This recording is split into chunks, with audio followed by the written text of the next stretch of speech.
কুরবানি করার আগে নখ চুল কেটে ফেললে কি কুরবানি হবে না? কুরবানির পশুর ভুঁড়ি খাওয়া জায়েজ কিনা? এটা কি হারাম? যেমন চামড়া খাওয়া হারাম। মাসিক বা হায়েজ চলা অবস্থায় মেয়েরা কুরবানির গোশত রান্না করতে পারবে কিনা? এতে কি অমঙ্গল হয়? পাটি ছাগল দিয়ে বা গাভী গরু দিয়ে কুরবানি করা যাবে কিনা? কুরবানির গোশত হিন্দু বা অমুসলিমদেরকে দেয়া যাবে কিনা?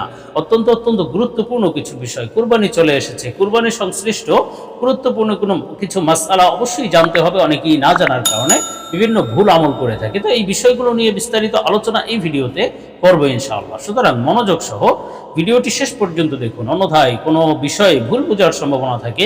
আর সরাসরি কোনো প্রশ্ন করতে বা লিখিত কোনো বিষয়ে সমাধান পেতে ফতোয়া বিভাগে স্ক্রিনে দেওয়া নাম্বারে ইমো অথবা হোয়াটসঅ্যাপে যোগাযোগ করবেন। আর ইউটিউব যাতে ভিডিওটি অন্যদের কাছেও পৌঁছাতে বাধ্য হয়, এজন্য ভিডিওতে একটি লাইক দিয়ে চ্যানেলটি সাবস্ক্রাইব করে দিবেন। আর আমাদের সুন্নাহ শপিং থেকে অর্ডার করতে পারেন নির্ভরযোগ্য বাংলা অনুবাদ সহ কুরআনুল কারীম, কুরআনের নির্ভরযোগ্য বাংলা তাফসীর এবং আকর্ষণীয় ইসলামিক গিফট বক্স। এতে থাকছে উন্নত মানের একটি করে ফ্রি সাইজ টুপি, একটি তাসবিহ, একটি আতর, একটি মেসওয়াক, মা বোনদের জন্য এক জোড়া করে হাত মোজা, এক জোড়া করে পা মোজা এবং একটি সুরমা এবং নবীজির দৈনন্দিন জীবনে 1000 সুন্নাত সম্বলিত একটি কিতাব। গিফট বক্সটি পেয়ে যাচ্ছেন মাত্র 490 টাকায়। নিজের জন্য অথবা প্রিয়জনের জন্য এখনই অর্ডার করে ফেলুন। অর্ডার করতে স্ক্রিনে দেওয়া ইমো অথবা হোয়াটসঅ্যাপ নম্বরে যোগাযোগ করুন।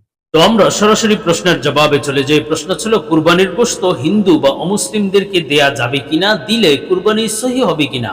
অত্যন্ত অত্যন্ত গুরুত্বপূর্ণ এক বিষয়। কুরবানির গোশত আপনি কাকে দিবেন? কোনো হিন্দুকে অমুসলিমকে দিলে কুরবানি হবে কিনা, অত্যন্ত গুরুত্বপূর্ণ বিষয়। দেখুন, কুরবানি সহি হওয়া না হওয়ার সাথে কুরবানির গোশত কাকে দিলেন না দিলেন এটার কোনো সম্পর্ক নেই। কুরবানি আপনি সহিভাবে সম্পন্ন করেছেন, সহি নিয়তে সম্পন্ন করেছেন, একমাত্র আল্লাহ তাআলার জন্য দিয়েছেন, তো কুরবানি সহি হয়ে গিয়েছে। এখন সেটার গোশত আপনি কাকে দিবেন, কোথায় বন্টন করবেন, সেটা ভিন্ন মাসআলা। তো এক্ষেত্রে আপনি কোনো ইহুদিকে অথবা খ্রিস্টানকে, হিন্দুকে, কোনো অমুসলিমকে আপনি কুরবানির গোশত দিতে পারবেন কি পারবেন না, এক্ষেত্রে মাসআলা হলো প্রাথমিকভাবে আপনি কুরবানির গোশত দিবেন মুসলমানদেরকে, এবং মুসলমানদের মধ্যে যারা মুত্তাকি পরহেজগার আছে, নামাজি ব্যক্তি, যারা হালাল বেছে বেছে খায়, হারাম থেকে হেফাজত থাকে এবং গুনাহ থেকে বেঁচে থাকে, এই ধরনের আল্লাহওয়ালা বুজুর্গ শ্রেণীর বা যারা পরহেজগার শ্রেণীর মানুষ আছে সমাজে, তাদেরকে দিবেন। আত্মীয় স্বজনের মধ্যে বা দরিদ্রদের মধ্যে, প্রতিবেশীদের মধ্যে এই সমস্ত ভালো ব্যক্তিদেরকে কুরবানির গোশত দিবেন।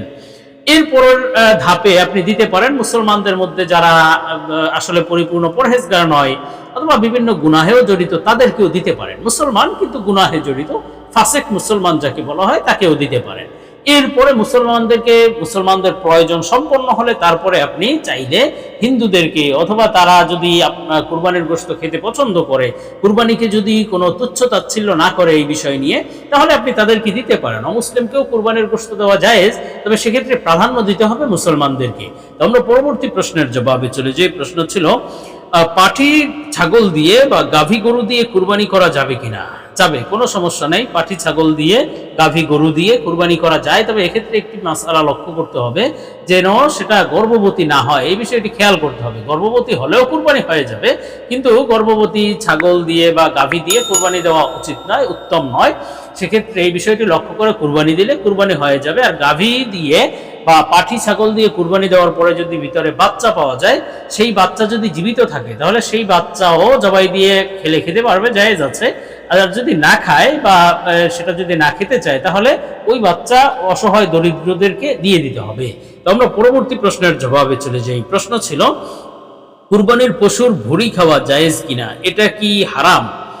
চামড়ার মতো এটা কি হারাম? দেখুন, কুরবানির পশুর ভুঁড়ি খাওয়া এবং চামড়া খাওয়া, আসলে কুরবানির পশুর চামড়া আপনি বলেছেন এটা কি চামড়ার মতো হারাম কিনা। দেখুন, চামড়া খাওয়া তো হারাম নয়, চামড়া খাওয়া তো জায়েজ আছে। কুরবানির পশুর চামড়া সাধারণত অনেকে খায় না, কিন্তু পশুর চামড়া খাওয়া যায়। কুরবানির পশু আপনি কুরবানি করার পরে তার মধ্যে যা কিছু আছে খাওয়ার মতো হালাল, সেগুলো সব খেতে পারেন।